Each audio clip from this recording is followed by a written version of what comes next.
বিসমিল্লাহির রহমানির রহিম। হে সমস্ত জগতবাসী, আজ আমি শামীম আলী চিশতি আপনাদের সামনে যে আলোচনাটি নিয়ে হাজির হলাম, সেই আলোচনাটি হলো যে পৃথিবীতে আমরা বেঁচে আছি, আমরা জানি আল্লাহর এই কাজগুলো করতে হবে, কিন্তু দেখেন সারা জীবন আল্লাহর কাজ করতে যাইয়া যা আমল করা হয়েছে, যা সাধনা করা হয়েছে, কিন্তু কাজকর্ম বা সাধনা আমল সবকিছু ঠিক থাকার পরেও আপনি আমি কোন জায়গাটিতে ঠেকে যেতে হবে, সেই যেই জায়গাগুলোতে আমরা ঠেকে যাব, সেই জিনিসগুলি যদি আমরা সুন্দর করে বুঝে নেই এবং সেভাবে মানি, সেভাবে চলি, তাহলে ইনশাআল্লাহ আমরা অল্পের জন্য যে আমাদের আটকা পড়তে হতো, সেই আটকা থেকে আমরা বেঁচে যাব। সেটি হলো কেমন দেখেন, যে মানুষ কেউ মুর্শিদ ধরেছে, কেউ এমনিতে আমল করে। আচ্ছা, তো এখন মুর্শিদ ধরার পরেও, এত সাধনা করার পরেও দেখা যায় কোন কোন জায়গাতে আমাদের আটকে পড়তে হবে। না দুনিয়ার ফলাফল পাইলাম, না আখিরাতের ফলাফল পাবো।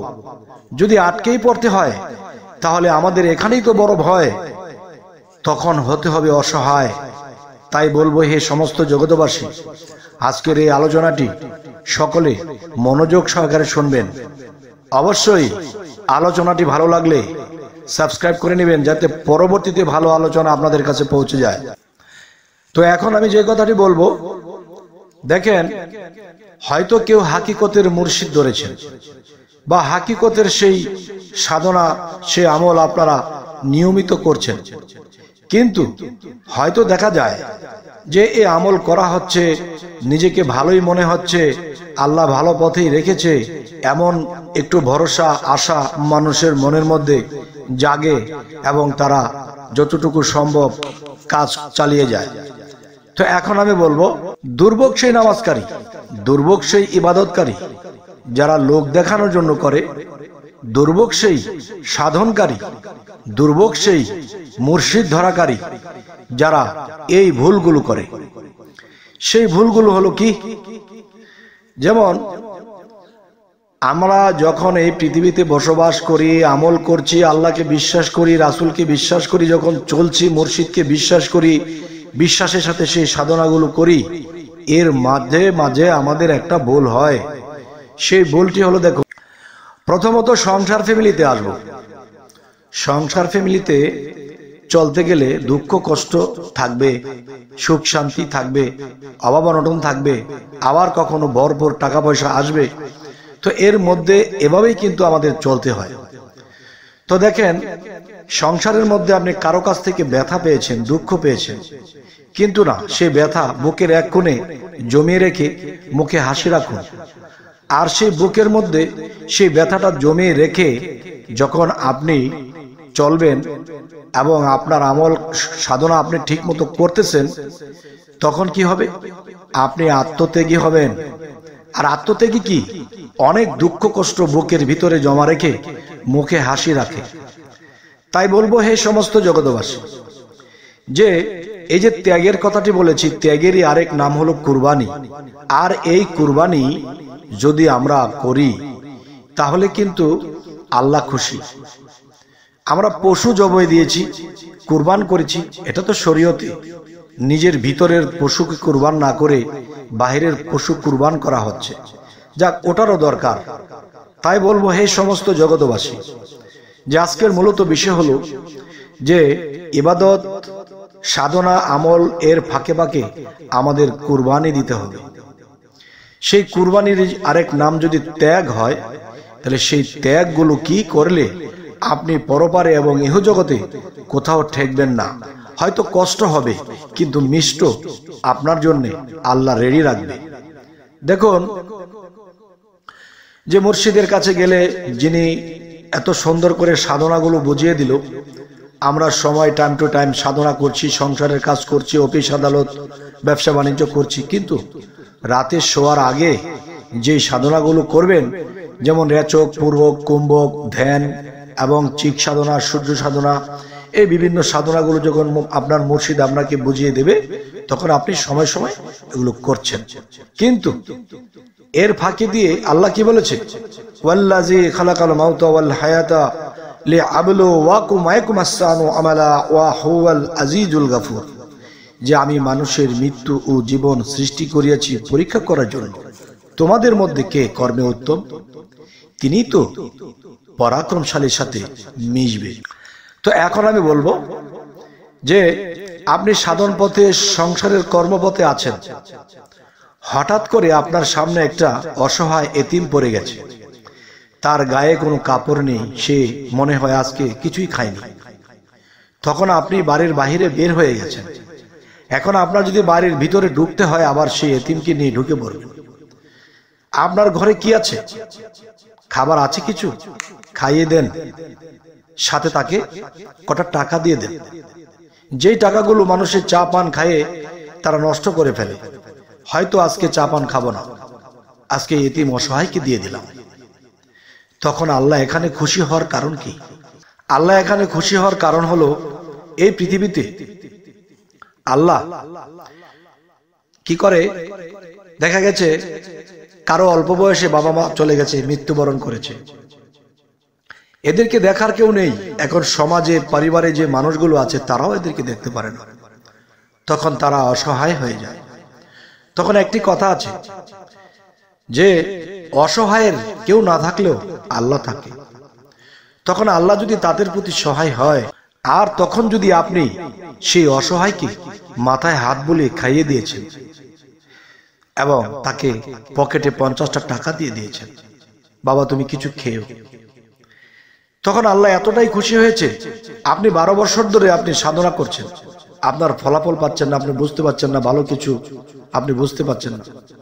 আপনি এই কাজটি কিছুদিন করেন, দেখবেন আপনি যে 12 বছর করেছেন বা 6 বছর আল্লাহ সাধনা করেছেন, আমল করেছেন, তেমন কোনো ফলাফল পাচ্ছিলেন না। ওই রাত্রেই আপনি দেখবেন যে আল্লাহ আপনার উপর কিভাবে খুশি হয়েছে, তা আল্লাহ শোনাবে এবং দেখিয়ে দেবেন ইনশাআল্লাহ। তবে আমি আরো বলবো, বিশেষ করে বৃদ্ধ লোক যার ছেলে মেয়েরা ছিল, তারা তাকে দেখে না, তাকে তাড়িয়ে দিয়েছে, আপনি প্রতিদিন 5 টাকা 10 টাকা করে ঘরের কোণে রেখে দিন। সেটা জমিয়ে এমন কোন বৃদ্ধ লোক আছে তাকে দেখার কেউ নেই, আপনি তার পাশে গিয়ে তাকে মাথায় হাত বুলিয়ে, বাবা আপনি এই টাকাটা আপনার নিজের খরচে লাগাবেন, আপনার ওষুধ লাগতে পারে, আপনার খাদ্য লাগতে পারে, আপনাকে দেখার কেউ নেই। তখন আল্লাহ সেই আরশে আজিমে বসে সমস্ত ফেরেশতাদেরকে বলবে, হে ফেরেশতা সকল, দেখো আমার এই বান্দা আমার জন্য কত আমল, কত সাধনা তো করে, আজকে সে কি করলো? যাদেরকে পৃথিবীতে আমি অসহায় করে দিয়েছি, এতিম করে দিয়েছি, এদের পাশে দাঁড়িয়েছে। অসহায়, সবচেয়ে বড় অসহায় হলো সেই বৃদ্ধ লোকেরা, যারা সংসারের মধ্যে মায়া পাচ্ছে না, দয়া পাচ্ছে না, সেরকম চিকিৎসা পাচ্ছে না, তারা অসহায় হয়ে থাকে। তখন আপনার 12 বছর আপনি আল্লাহর সাধনা আমল করেছেন, আরো 12 বছরের ফলাফল আপনাকে 24 বছরের ফলাফল দিয়ে দিবে ইনশাআল্লাহ, যদি আপনারা আমার এই কথাটা মানতে পারেন। এই জন্যই কিন্তু আল্লাহ সূরা মাউনে বলেছে যে দুর্ভোগ সেই নামাজকারী, দুর্ভোগ সেই ইবাদতকারী, যারা এতিমের গলা ধাক্কা দেয়, অসহায়দেরকে মাথায় হাত বুলায়, অন্ন বস্ত্র দানে উৎসাহ দেয়। যদি এই পৃথিবীতে কোনো ব্যক্তি চান যে হ্যাঁ আমি যতদিন সাধনা করেছি, হয়তো আল্লাহ কোনো এক জায়গায় আমার প্রতি অসন্তুষ্ট আছে, এত সাধনা এত কিছু করার পরেও আল্লাহ সন্তুষ্ট হয়নি, তাহলে তারা সেই সাধনা এবং আমলের পাশাপাশি আপনারা এই কাজটা করেন, দেখবেন আপনার এই 12 বছরের আমল কর্ম সাধনার সাথে আরো 12 বছর এটার সাথে যোগ করে দেবে আল্লাহ। তাহলে আপনি এই জগৎ থেকেই আপনি আল্লাহর প্রিয় হয়ে যেতে পারবেন, আপনি আল্লাহর বন্ধুত্ব স্থাপন করে যেতে পারবেন। তাই বলবো, আজকের এই আলোচনাটি করতে যাইয়া হয়তো আমার ভিতরে কেমন জানি লাগছে, তবু আমি আপনাদেরকে বলছি যে এই আইন, এই নিয়মগুলো যদি কেউ করতে পারে, দেখেন অনেক মানুষে ভাবে আমরাই তো ঠিক মতো খেতে পাই না, আবার কাকে দিব? যে দেখেন, আপনি দুই প্লেট ভাত খান, আপনি যদি এক প্লেট ভাত খান আপনার কিন্তু স্বাস্থ্য কমবে না, বরঞ্চ আপনার স্বাস্থ্য ভালো থাকবে। বেশি খেলে মানুষের পেটে গ্যাস হয়, সেই মানুষটি স্ট্রোক হয়, শরীর বেশি মোটা তাজা হয়ে যায়।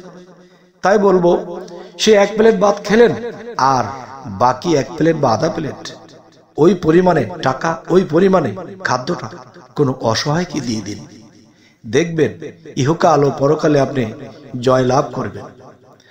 তবে হে সমস্ত জগতবাসী, আমরা যে বিষয়ে পাগল হয়েছি, আমি এই আমল করব, আল্লাহ আমাকে এই জিনিসটা দেবে, আমি সেই সাধনা করব, আমি জীবনে এটা হতে পারবো, এমন আশা যে করবে তার জীবনে দুরাশাই ঘটবে। কেন ঘটবে জানেন?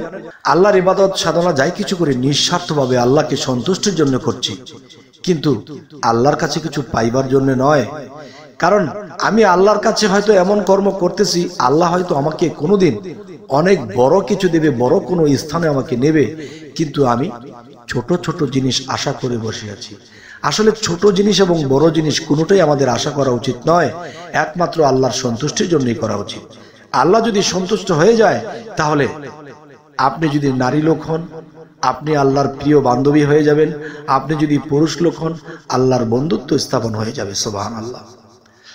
তাই বলবো, হে সমস্ত জগৎবাসী, আজকের এই আলোচনাটি হয়তো অতটা আধ্যাত্মিক বলিনি, আমি আধ্যাত্মিক বলার চেষ্টা করি, দেহতত্ত্ব, আত্মতত্ত্ব, সৃষ্টিতত্ত্ব এমন কিছু বলিনি, কিন্তু আজকে যে কথাটি আলোচনা করা হলো, এই আলোচনাটির মধ্যে এমন কিছু লুকিয়ে আছে যে মানুষের সারা জীবনের কর্ম সিদ্ধ হবে, সাধন সিদ্ধ লাভ করবে এবং আল্লাহ তাকে প্রিয় বলে ডাকবে, আল্লাহর বন্ধুত্ব স্থাপন করে যাবে। তাই বলবো, আমি যদি অতটা আধ্যাত্মিক না বলি, আজকের এই কথাটার মধ্যে অনেকটা ওজন আমি মনে করছি। যদি আপনারা এই কথাগুলোর মধ্যে কোনো ওজন কিছু পেয়ে থাকেন, তাহলে এটি পালন করুন, তাহলে সহজেই আপনার পরপারের রাস্তা ক্লিয়ার হয়ে যাবে। তো আজকে আমি আপনাদের সামনে আর বড় আলোচনা করলাম না, এতটুকু আলোচনা করে রাখলাম। অবশ্যই আশা করব আমার জন্য দোয়া করবেন, আমিও যেন এই আইনগুলো পালন করতে পারি, এবং আপনাদেরকে বলেছি আপনারাও যেন পারেন। যদি আপনারা কোনোদিন ফলাফল পান, অবশ্যই বলবেন শামীম আলী চিশতি এই আলোচনাগুলো করেছিল, এগুলো আমরা মানতে যাই, আমাদের উপকার হয়েছে। ওই যে আপনি এতটুকু বলেছিলেন মনে মনে, অতটুকুই আমার পাওয়া, অতটুকুই আমার আল্লাহর কাছে লাখো শুকরিয়া যে একজন মানুষ এটা করে ফলাফল পেয়েছে, ভালো স্থানে আল্লাহ পৌঁছে দিয়েছে। তো সকলে ভালো থাকবেন, আমাদের চ্যানেল সাবস্ক্রাইব করে নেবেন। আল্লাহ হাফিজ।